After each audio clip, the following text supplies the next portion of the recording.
नोटबंदी का सारा काला धन जो स्विट्जरलैंड में 2 गुना से 4 गुना हो गया, 100 दिन मुझे दे देना, मैं 100 दिन में अगर काला धन न ले आया तो जिस चौराहे पर बुलाना। अब तो कोई चौराहा ही नहीं छोड़ा, बुलाओगे कहां उसको। नमस्कार, मैं नयन और आप देख रहे एमएन वार्ता। लोकतंत्र का गला घुटने वाला और बहुजनों का वोट लूटने वाला यंत्र का नाम ईवीएम। उस ईवीएम को इस्तेमाल करके बीजेपी कई सारे स्टेट का इलेक्शन जीता। ऐसे कई सारे बड़ा खुलासा किया प्रोफेसर लक्ष्मण यादव जी। साथ में बिहार के एसआईआर रिपोर्ट को देखते हुए बीजेपी और नीतीश कुमार जी के सरकार के ऊपर गंभीर सवाल खड़ा किए। सबसे पहले वीडियो को सुनाना चाहेंगे, आप लोग सुनिए। कि अगर आप अपने वोट के अधिकार को महफूज नहीं रख सकते तो फिर संविधान को कितना देर महफूज रखेंगे। आज विषय में लिखा भी गया है कि आज ईवीएम से चुनाव। अब ईवीएम का मसला तो छोड़िए, मुझे आज भी याद है बहुत सारे लोग ईवीएम पर बोलते हैं, सामाजिक संगठन ज्यादा बोलते हैं, लड़ते हैं, काम करते हैं, लेकिन चुनाव हारने के बाद अमूमन नेता बोलते हैं। जब वो चुनाव जीत रहे होते हैं तब नहीं बोलते या कम बोलते हैं।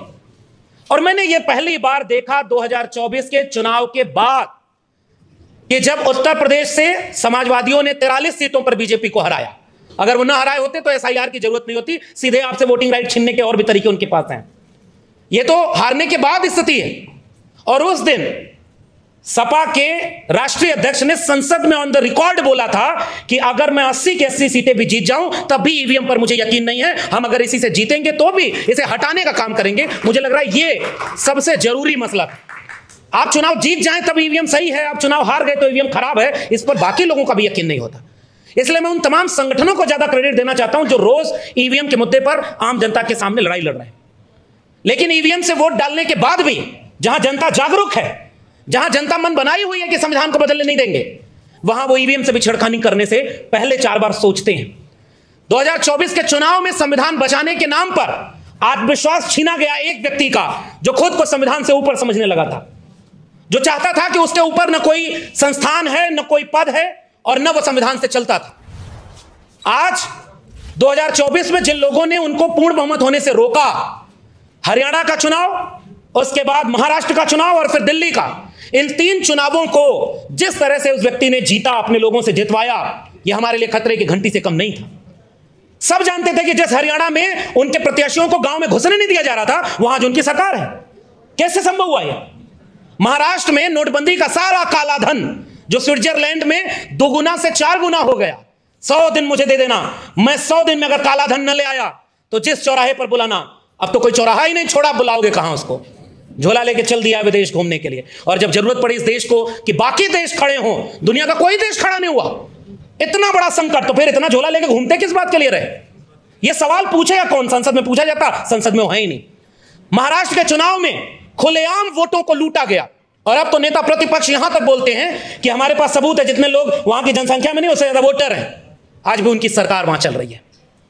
नोटबंदी के पैसे से पार्टी तोड़ी, विधायक तोड़े और पूरी पार्टी को तहस नहस कर दिया, जो नहीं झुका, जो नहीं डरा।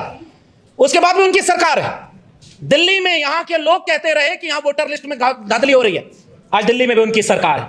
और जो लोग ये कहते थे जहां झुग्गी वही मकान, दिल्ली में झुग्गियां तोड़ तोड़ के बीजेपी वाले अपना काम कर रहे हैं। ये बात खुल के कहनी होगी।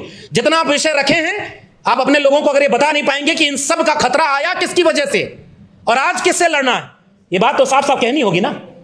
और इन 3 राज्यों में चुनाव जीतने के बाद बिहार में उन्होंने ऐसी प्रक्रिया ले दी है कि गरीब, कमजोर, मजलूम और खासकर दलित पिछड़े लोगों के अब वोटिंग राइट भी उनसे छीने जाने की कोशिश की जा रही है।